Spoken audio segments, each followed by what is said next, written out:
guys, I'm Aisha Thomas, your leadership and team development expert, and I'm so happy you stayed around for some bonus content. And you might be like, what is this title all about? But we'll get into this in a second. But what I do is I provide strategies and tools to make you a more effective leader. Why? Because individuals don't typically quit the organization.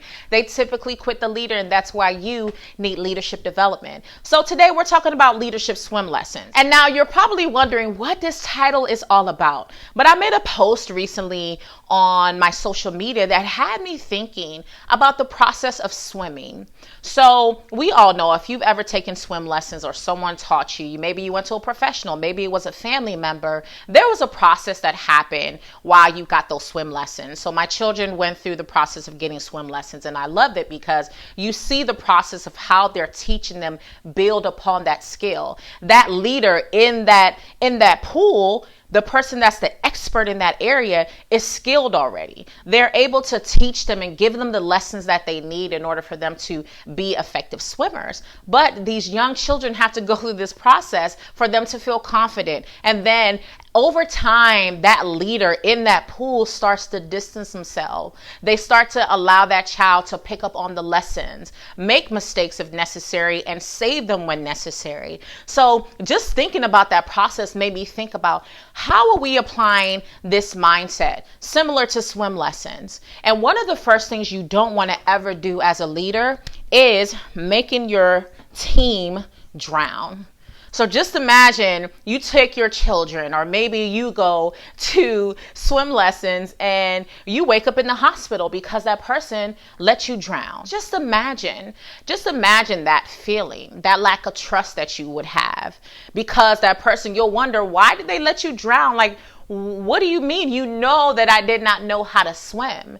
And a lot of leaders out there aren't making sure that they're teaching their team members how to swim, because we are essentially developing them to be leaders, developing them to be experts in that space. We are the experts in that pool, in that workspace. So now we have the tools to really help them develop that skill. So a leader should never go in with the mindset that I'm going to let this person drown. And, and maybe for you, that's a lesson, but we don't want to do that. We have to recognize that we have the tools and the expertise to help people learn how to be great swimmers, learn how to be great leaders, learn how to be effective in that role. So you never want to make your team members or allow them to drown. You want to really either do two things. So the first thing is to assist. When is it time to throw in that assistance? So think about it. I talked about my children going to swim lessons, and there's a point where they've been going for a while, and that leader in that pool is no longer holding on to them as they go through certain processes so they can swim. They now start to step away. They now start to say, okay, I taught you the tools. I gave you the tools. Now it's time for you to push off, and now you need to execute. So in certain moments, once you have taught or you've given your team members certain tools, you might just assist them. So if my child gets to a certain point and they start to struggle, that leader in that pool is there to grab them or give them or pass them the tube to kind of pull them out. But they know essentially they don't want to give them 100% of the help, because there's a teaching lesson in that process. They'll say, oh, well, you know what you did? You didn't do this. You didn't lay this way. So they're teaching them a lesson in that process. So recognize when it's the right time to just show and give that bit of assistance.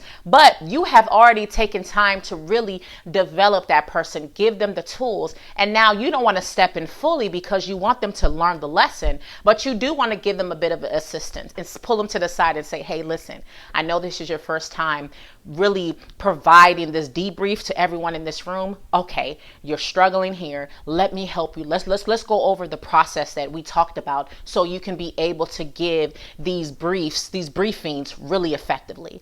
And then you go through it with them, and then boom, they go in and rock it out. So it's so important that you recognize when it's the right time to assist your team member, but essentially you have given them the tools already, and now it's just really helping them build confidence and having those touch points where you need to talk to them about whatever it is that you're helping them through. The next thing is making sure sometimes you do have to save. Sometimes you got to just jump in there and save someone where you see that they're drowning, because sometimes you can give someone as much much swimming lessons possible. You might give them all the tools necessary, but maybe something happens. Maybe it's a mindset issue. Maybe it's panic. Maybe it's an anxiety type of moment, and you have to jump into that pool and save them. I remember my son jumped off. He loved jumping off of like the top area, and that was one of the processes that they had them going through in the swim lessons. They'll jump from the top, land in the pool, but he jumped in and he just had a freak out moment. And in that moment, that leader in the pool had to save him and get to him right away. And yes, I could have stepped in, but I knew that expert was in there. So I was like, okay, mama's just going to watch and see what happens. But there are going to be moments when you need to save your team members. But again, it all falls back to, have you taught them the lessons that they need to swim? That's going to be so essential. So we should never have a point where we're just going to let a team member drown. We should never do that. We pull them in, have the conversation, identify what happened, what went wrong, talk to them about that process, identify if maybe they need some leadership development, some personal development, but you never let a team member drown because it might affect trust, morale. So identify really when you need to throw in that assist, support them when necessary, or when you need to go in and save them. And that's just really getting to the weeds and finding out what happened, or stepping in when necessary and coming up with the action plan so you can really help them feel confident in swimming, in performing, in leading. So remember, you need to make sure that you have an effective plan to support your team members and teach them the lessons to swim.